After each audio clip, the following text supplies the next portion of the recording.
I'm Vin. I'm Sori. If you would like to get your song reviewed, dear listener, there's a filthy capitalist option. As Sori says, 125 gets you straight to the head of the line. You don't have to be a part of the alliance. You don't have to be part of the group. Wait a minute. And the biggest thing is you don't have to wait. You hop, skip, and jump right in front of everybody. 125 gets you there. You do that 3 times, and then get mashed down to the $75 rate for perpetuity. Yes! Also, there is a band review option.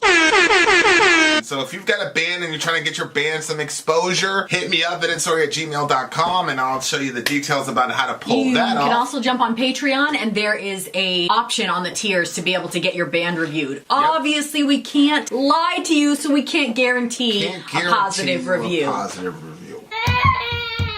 Get what you get. It's just rubbish. Rubbish. Rubbish. That's British for garbage. My favorite is a community option. $1 at the gate gets you in at Patreon. You get to join an alliance. The alliance joins their points together, and that helps determine what songs that we do.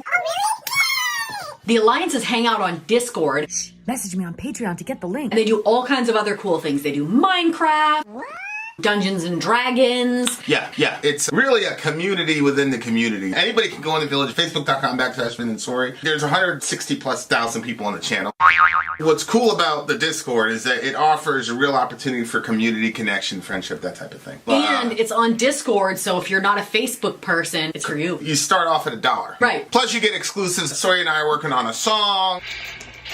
So the first 15 seconds of that was on Patreon. Also, at $15 tier and above, when we actually debut the video, they're going to be there live with us. There you are, dear listener. Buy our merch. I am merch indeed. A child shall lead them. To buy our merch. Yes, dear listener. Yes, dear listener. Yes, dear listener. We have... You guys know there's multiple ways to have your song reviewed from your favorite bands or whatnot, or bands that you believe should be people's favorite bands. And, you know, there's the filthy capitalist way, but like I said, my favorite is the community option where you join an alliance, which is what you're doing right now. It's starts off at $1 a month, but there are other perks you can get depending if you just went higher. Did we just release some shirts to people? Is that what we worked out with Teespring? Is that what you were doing? Yes. Yeah, so higher thingamajiggies get bigger accesses. Obviously, I just shot a freestyle rap video that's in the final editing process that our patrons are going to get. Having said that, we are now going to hang out with some of the bands from some of our alliances. The first song on our list is from Anarchy 99. Anarchy 99! Negative Vibes is the leader of that group. Shout out to Negative Vibes. Shout out to Negative Vibes. This track is the winner of Instable's Deviant. OG's name, Cat and Cabbage. Anarchy's picks. These are where a single member of our alliance is chosen at random and gets to make their own playlist of 20 to 30 songs, and then the rest of the group will vote on it. Oh, okay, so then the rest of the group decided that this would be the song picked out of the 20 to 30 songs. Interesting, okay. So, Lingua, Ignota, Ruthless, Great Divine Protector is the first song that we're going to listen to. Ruthless, Great Divine Protector. Everyone I know is a fucking cop. So land your fatal blow. Take your fatal shot. Everyone I know.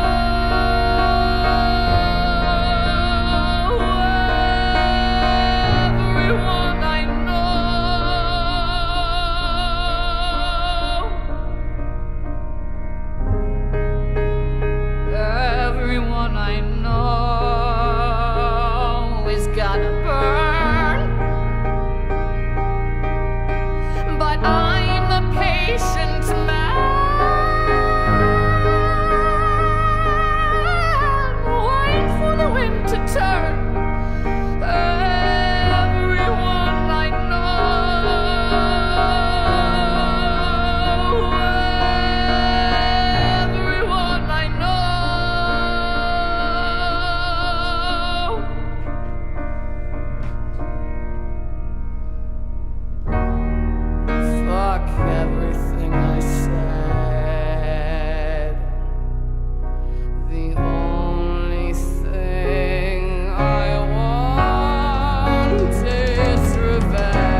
shall see me, every voice shall speak my name.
That last line, I think that they musicalized an actual prayer.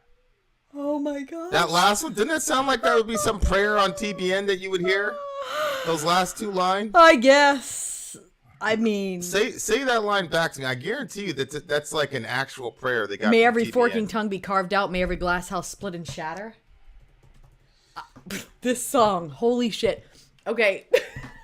These headphones, actually, they do. The sound is really good, but I could hear everything that you said, finally. I hate it when you say stuff and I'm like, huh? Yeah. Okay.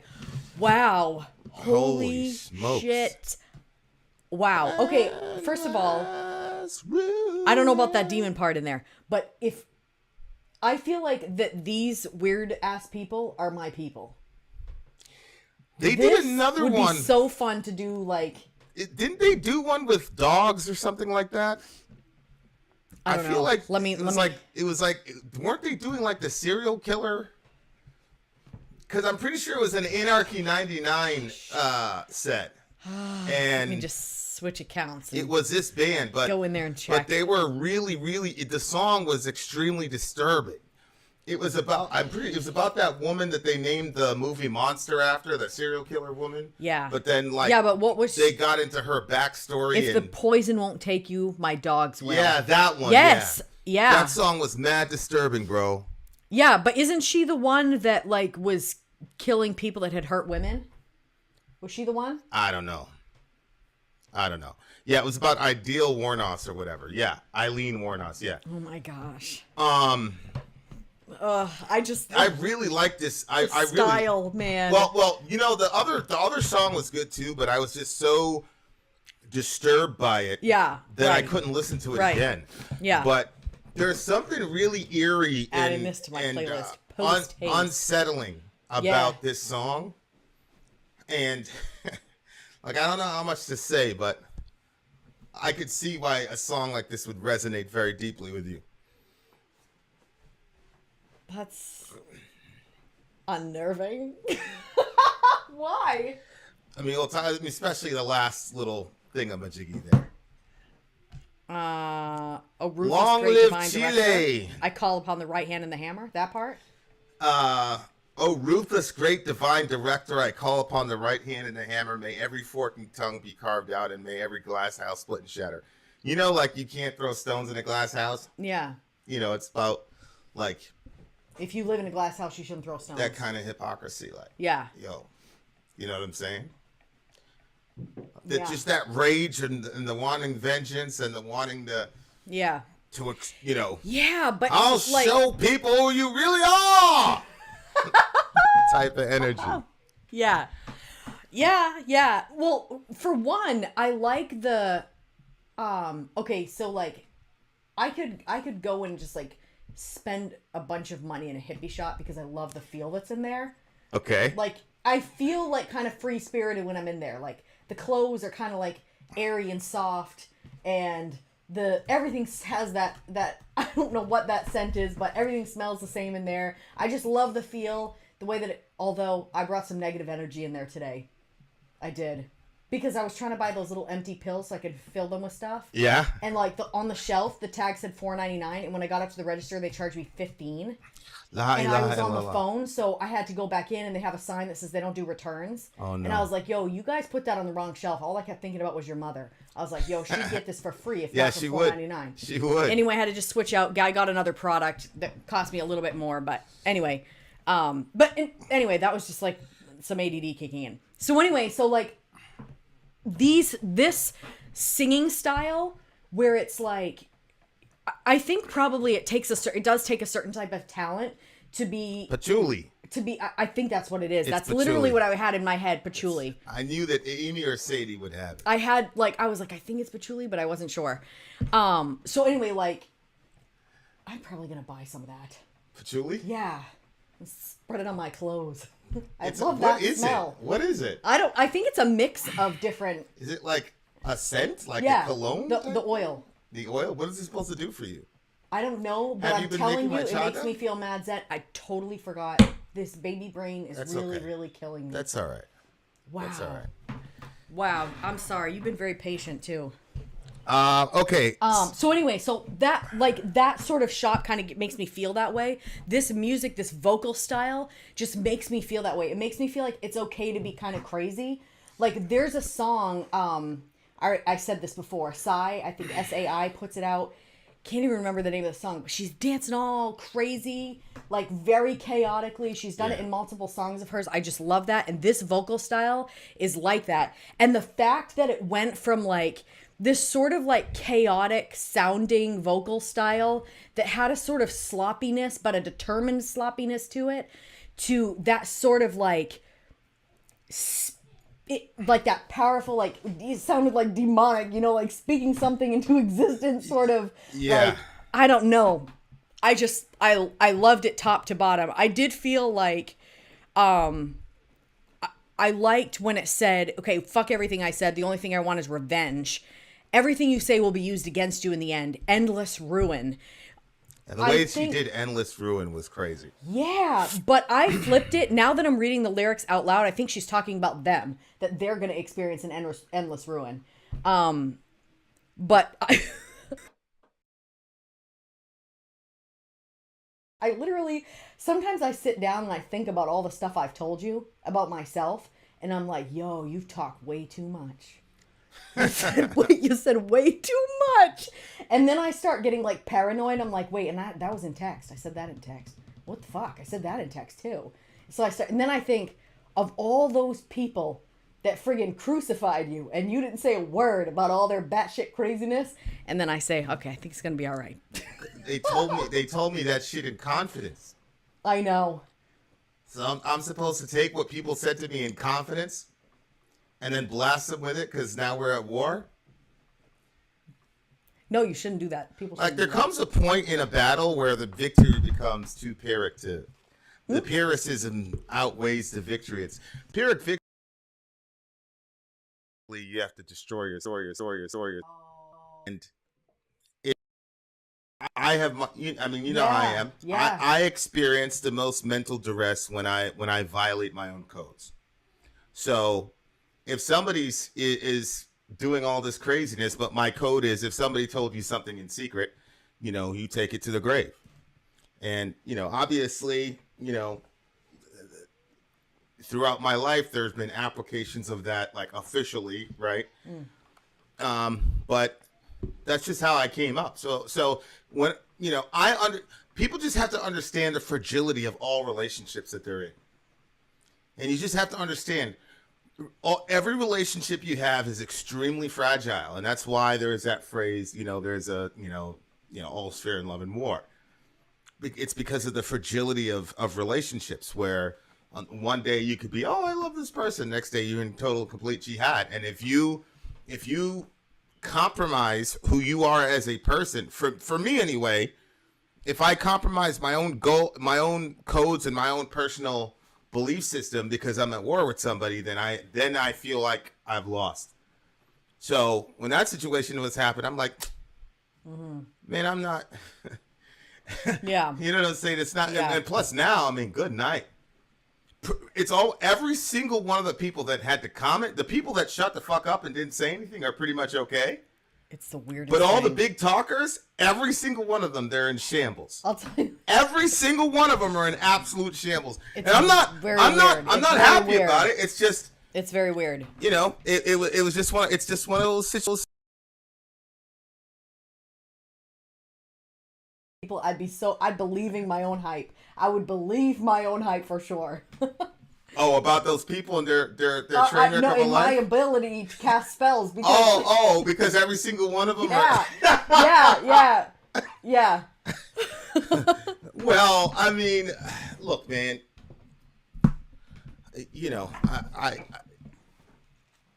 when she said endless ruin, I agree she was talking about them, but I also think she was talking about herself. Because That's how I took it. But then when I read it out loud, I was like, oh, I think she's talking about them. anybody that embraces vengeance to that degree Yep. is absolutely signing their own death Yes, warrant. absolutely. You are They're going to feel it. absolutely, they're securing their own ruin, and I think she's cognizant of that. Yeah. She's cognizant of that. So when she says everyone I know is a fucking cop, what do you think she meant?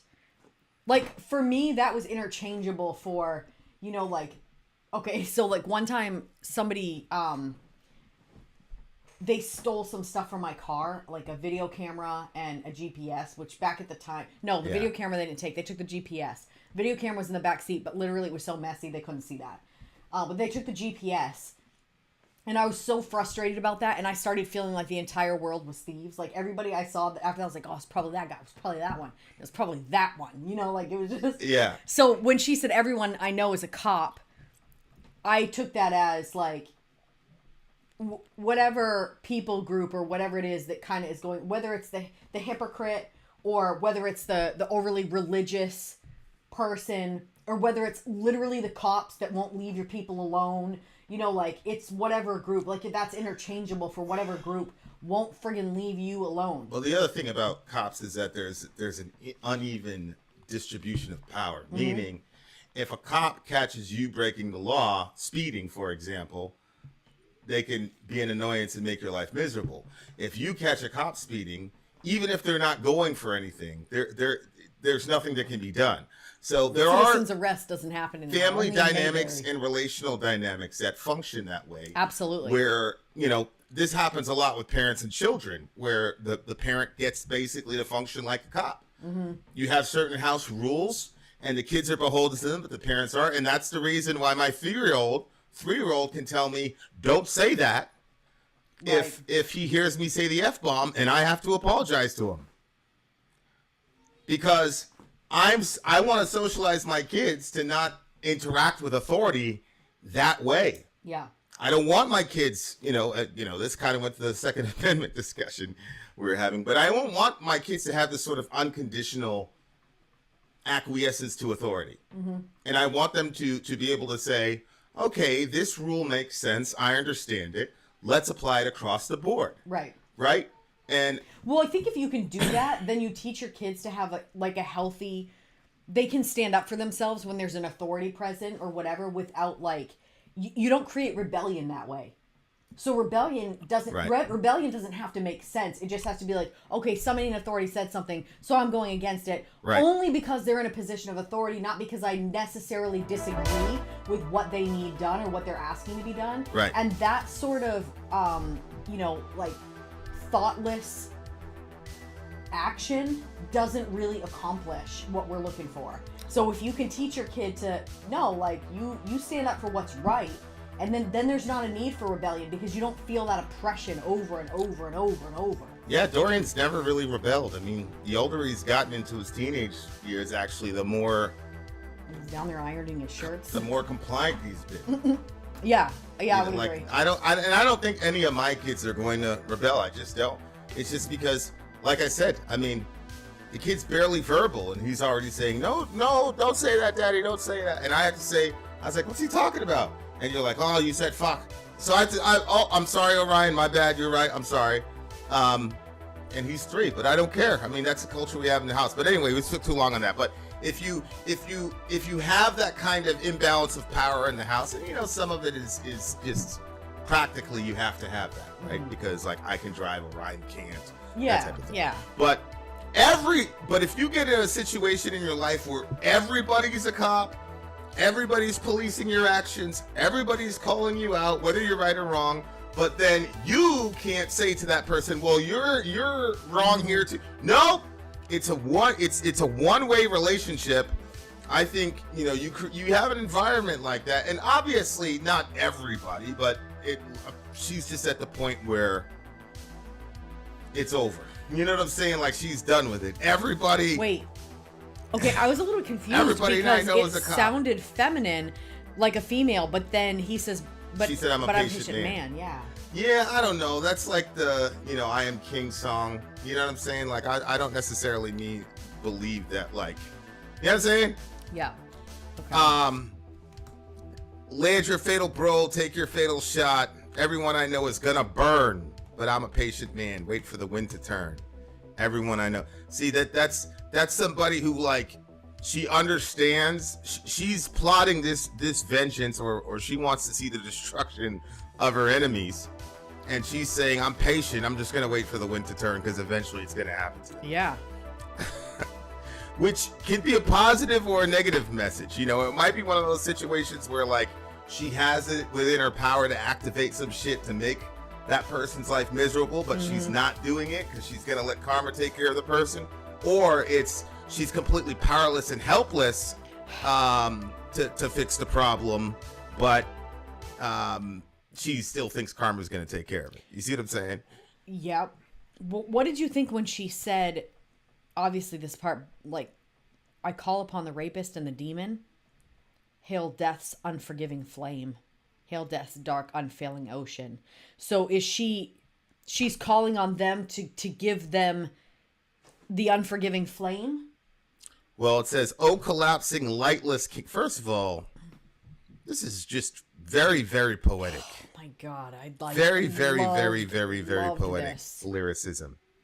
Oh, collapsing lightless kingdom, I call upon the rapist and the demon. Hail death's unforgiving flame. Hail death's dark unfailing ocean. Well, I think at the core of her angst is some sort of sexual abuse.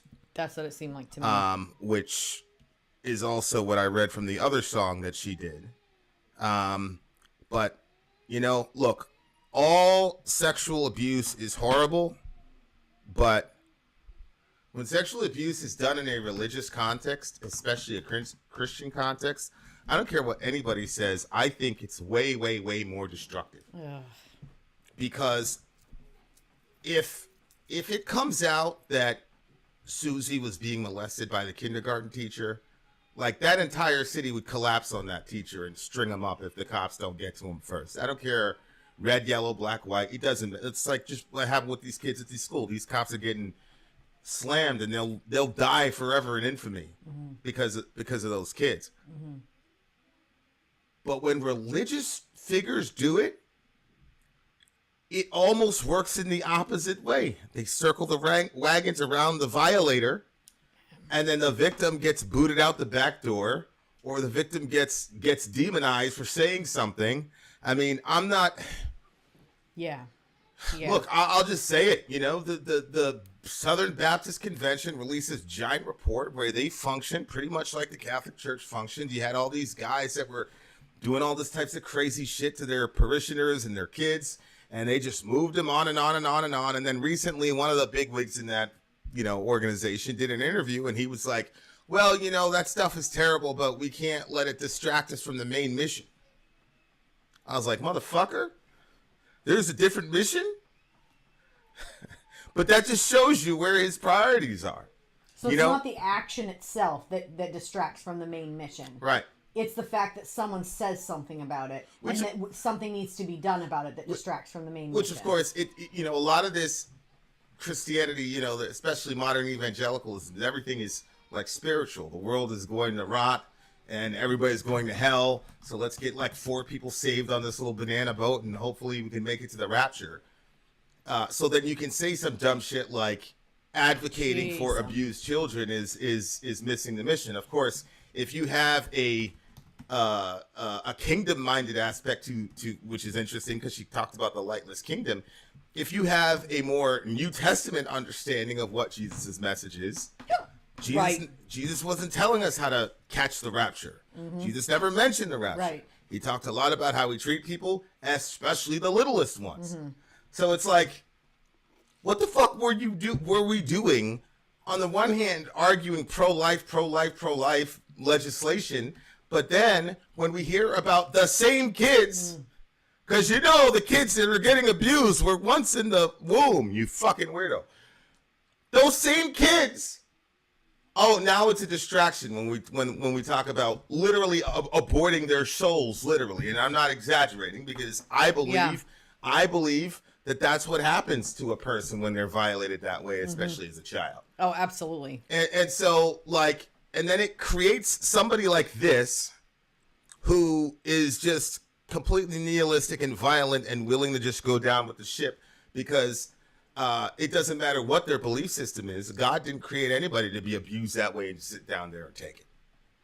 He didn't create anybody to be like that. Right. So it's just a matter of time. People are going to rise up and do that shit because they're image bearers of God. And this woman was not created so that some whatever could violate her or whatever.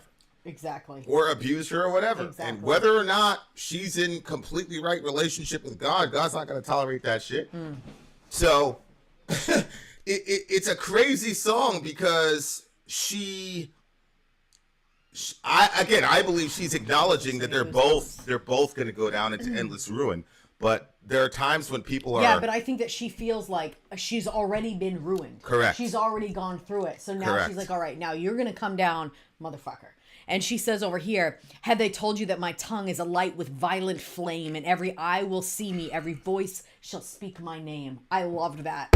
She's like, you're going to know, you're all going to talk because that's what you people do. You're going to talk. And you know, for those kinds of people, that's a fate worse than death, man. That people would talk negatively about them. That's like the end of the world for these people. But you know, that's one of those things where it's like, you know what, God is gonna really, really sort the shit out. Let's say that this girl, shot up a church and she got taken out by one of those righteous Christians with a gun, and she stands before God. My bet's on her. My bet's on her as far as who received mercy. But this was a really, really good song. Very, very, very, very disturbing. Yeah, again. Mojo, exactly. Exactly. In some ways, the willingness of those to cover up the crimes is worse than the crime itself. Yeah. In that is a really painful angle of it, especially when there's people that you look at and you've trusted those people and you believed those people to be good people, and then those people end up involving themselves in covering stuff up and not speaking the truth or going after the victim, and that's a really, really hard pill to swallow. Yeah. And Vlad, the crucifixion of Christ was also part of the plan. But Herod, Pontius Pilate, the Jews, the Romans, Judas, all get held individually responsible because their motives were not to glorify God or secure salvation for all mankind. Yep. We're judged based on our motives, the motives of our actions. That's why we get judged. That's the area of judgment that God has for us. Whether or not that fits into God's overarching plan is a great philosophical question, but doesn't really have practical relevance when you're holding people accountable. As the scripture says in Deuteronomy 29:29, the secret things belong to the Lord. Mm-hmm. That is the plan and how that all works. But the things revealed belong to us and our children so that we might obey all the words of this law. So what God says is, yep, they're great philosophical questions to talk about. Sometimes I reveal them, sometimes I won't. But what I have revealed to you is what I'm going to hold you responsible for. So these people who are shuffling around these child molesters and sexual violators and rapists of their wives, yes, that happens. There's an explicit and direct command in the scripture that people that do that need to be exposed and disciplined quickly, if not end up at the bottom of the lake, and I mean that literally. So to go from anyone who causes one of these little children to stumble, it would be better if you tied a millstone around your neck and jumped into the sea. To go from that, which is what Jesus said, to how dare you talk about Pastor Pork Chop? You're screwing up the mission. Obviously, something is crazy. Something crazy is happening. Something crazy is happening. Yeah. So I'm here for it. Unfortunately, it creates beautiful music like this that, ironically enough, could encourage a person toward vengeance. Me personally, Alive. That was the name of the Psy song. Me personally, I people say vengeance is sweet, but for me, sweetness is sweet. Happiness is sweet. Being happy is sweet. Being able to love people is sweet. There are bad people in the world that have hurt you, but you've also hurt people. Just think about the worst thing you've ever done to a person and strip away all the bullshit excuses you had for why you did it, and you'll see that there's people on the planet that could sit there and stir and brew about you and what you've done. But you know what? If I ask people what's the worst thing you've ever done, most people would have to think long and hard about it. You know what that means? That means that the person you hurt, you're not even thinking about. That's what that means. So that means that you've got a person all over the planet sitting there obsessing about you. You don't even know who they are. You've forgotten about them because you're the perpetrator. So that's kind of my position on the whole vengeance factor. I've done enough shit in the world to where people legitimately have the right to want vengeance against me. And so I leave it in the hands of God. You know, my life is in God's hands, and he distributes correction or grace and mercy as he sees fit in my life, and that's why at some level you can't complain. But if you don't have that paradigm, I understand, brother, sister, but I'm telling you that the vengeance stuff will get you. I had to really work with that with the kids. Yeah. You know, I had to really, really work with that with the kids because, circumstances with their mom and all this, and it's taking a burning coal in your hand and squeezing it harder and expecting that you're going to hurt the burning coal. Yeah. What's going to happen is, one, it's going to suck really bad at first. And then two, you're really in trouble when you stop feeling the burning coal. That's when you're fucked. And, it's interesting watching some of these movies and shows where you get to track the descent, the downward spiral of people, and how crazy ego and all the other crazy shit that, you know what I'm saying? Like it's fascinating watching like how that one flaw unchecked can just erode a person and spin them out to the point where shit gets crazy. So and that's why we have our merch. Maybe you're sick because of your secrets. I've never wanted to be that person. You know what I'm saying? I've never wanted to be that obsessive, crazy person that can't get over shit that happened to them 15 years ago. I've always wanted to be like, shit happens. People did shit to you. You did shit to people. Move on type of thing. And it served me so far. And then, down the line, you hear, literally, it's everybody that was doing this. It's pew, pew, pew, pew, pew. It's pretty weird. That's what you get, bitch. I'm like, Lord, am I being kind enough to him? I don't want to get sniped when I'm not expecting it. All right. Be good to the Lord's servant. 9.8. Oh, no, it's a 10 for me. Yeah, 11. This is an 11 for me. It's an 11. Yeah, it's an 11. And I'm adding it to my playlist right now. Oh, boy. There we are. Okay. Yeah. Well, so at least the bright side of this is I'll know when I'm in trouble. When she starts singing about endless ruin in the shower and shit, I'm like, holy shit, it's all. No, it doesn't mean it's you. I'll be on it. Amy, get me transport out of here immediately. Don't you dare help him. Vin out. Sori out. Cone. Oh, Ruthless. All right, another song on the way, dear listener. Commercial break.